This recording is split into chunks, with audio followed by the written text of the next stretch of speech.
Tracking, alerting, protecting. This is WKYT News.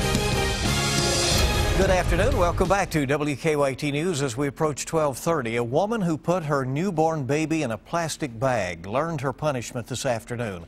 A judge sentenced Cassandra Haney in the case in Clark County. The baby survived the incident last January, and Haney later pleaded guilty to child endangerment and evidence tampering. WKYT's Rebecca Smith has more on the sentencing, and that's our top story at 12:30. Rebecca? The judge in this case denied Cassandra Haney's request for probation. He instead gave her 4 years in prison. Now, Cassandra Haney admitted guilt after police say she gave birth in January, then put the baby in a plastic bag. Her roommate heard the baby in their apartment and called for help. That baby survived, and we hear is doing all right. Now, we talked to a family friend who said that she is still just completely shocked by all this. We couldn't understand why she would do that. That's not Cassie. Yeah. Now, before the judge handed down his sentence, he heard from some people who had been working with Cassandra in terms of rehabilitation. They had good things to say about her. In this case, the judge still denied probation, but told Cassandra she should use that positive reinforcement with her as she goes along when she is eligible for parole. In Clark County, Rebecca Smith, WKYT. Rebecca, thank you. Kentucky does have a safe haven law. The Kentucky Safe Haven Infants Act allows parents to leave babies younger than 3 days old at a safe place. A former Berea police officer is in custody after a nearly 7-hour standoff with police. It began around 3 o'clock this morning on Raven Drive in Madison County. Police were called for the report of a disturbance, and when they arrived, they say Harold Hill started shooting at them, ran inside, and refused to come out. His wife, son, and teenage grandson were inside at the time, but they escaped. Neighbors say they heard shots on and off all morning long. We didn't know if there was going to be more shooting or what his mental state was, so we wanted people to stay inside and in the safest place possible. Several vehicles and a home were hit by bullets during the standoff. Hill is charged with 2 counts of attempted murder of a police officer. Police have charged a man with murder for a crash that has killed an 18-year-old.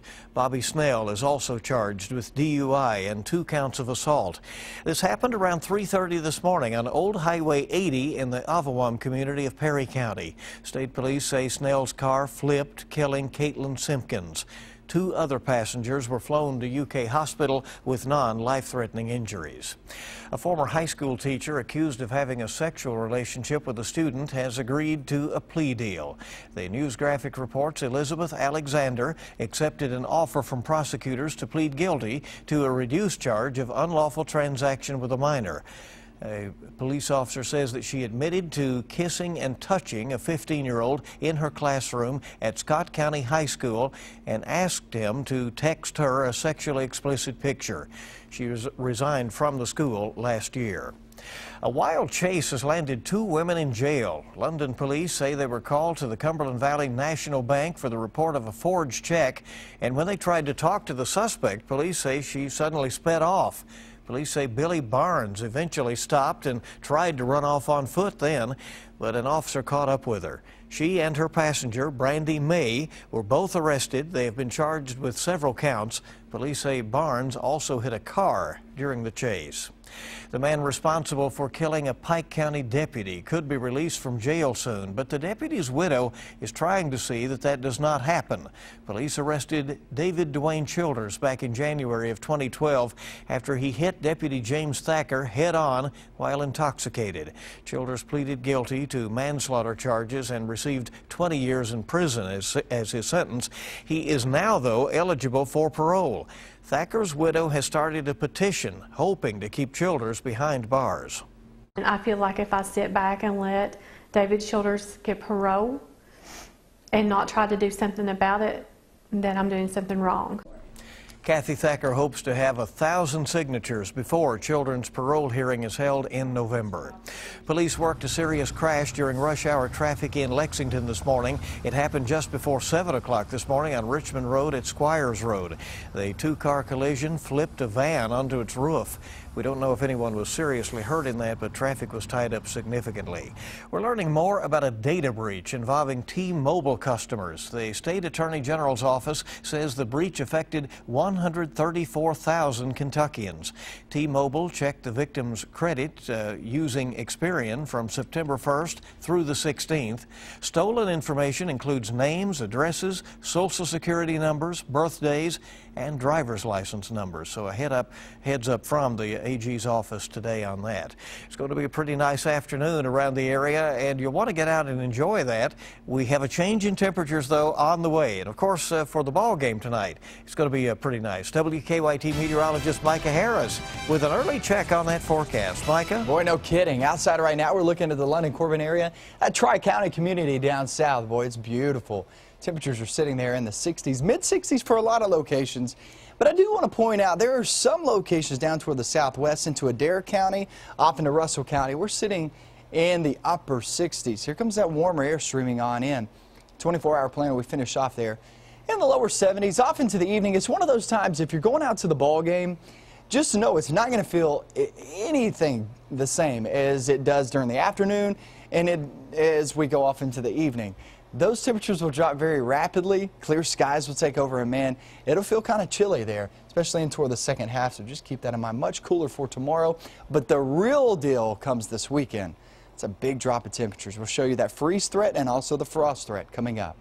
All right, Micah, thank you. We'll see you in just a bit with a full forecast. It's going to be a great night for UK's game against Auburn. A little chilly, as Micah was saying. Thousands of fans expected to pack Commonwealth Stadium, and that game combined with rush hour traffic this afternoon means that anyone who needs to be in that area this afternoon should also give themselves extra time to get around. WKYT's Mark Barber is live outside the stadium with more on the traffic concerns and the big crowd that is gathering. Mark? Good afternoon, Bill. Some UK students tell me they really would like to focus on this game in the national spotlight, that it is going to shine on the school. However, many of them tell me that right now they are just hung up on their transportation issues. They say that about 6,000 of them, students and staff members, cleared out of these parking lots around Commonwealth Stadium to make way for the tailgaters that you see pouring in here to set up camp for tonight's game. Now, students say that would not normally be such an issue, but they are already dealing with a lot of stress because it is midterms week.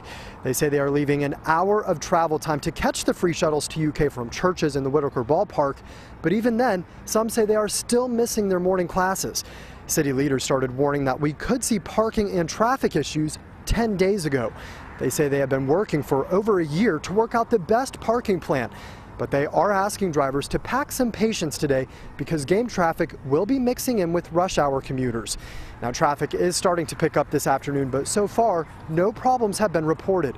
As for the students who are having a hard time making it to campus quickly, they say they're glad that the parking changes are just for one day. I think it is a really big inconvenience. I mean, we have exams every year during this time. They should know that having a football game during this time is a really, really big inconvenience for us students. So many frustrated students this afternoon, but yes, in case you are wondering, many of them tell me that ultimately they do think that it is worth it, the game it is, even when you consider all the traffic trouble, because it has been more than 75 years since the University of Kentucky has had an opportunity to play a home weeknight game like this one. Live in Lexington, Mark Barber, WKYT.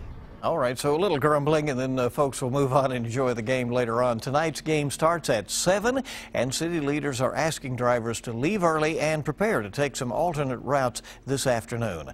Well, the simple test that could change the way doctors treat cancer, that's coming up. Plus, the risk you take with a high-stress job. Those stories and more coming up on WKYT in Better Living.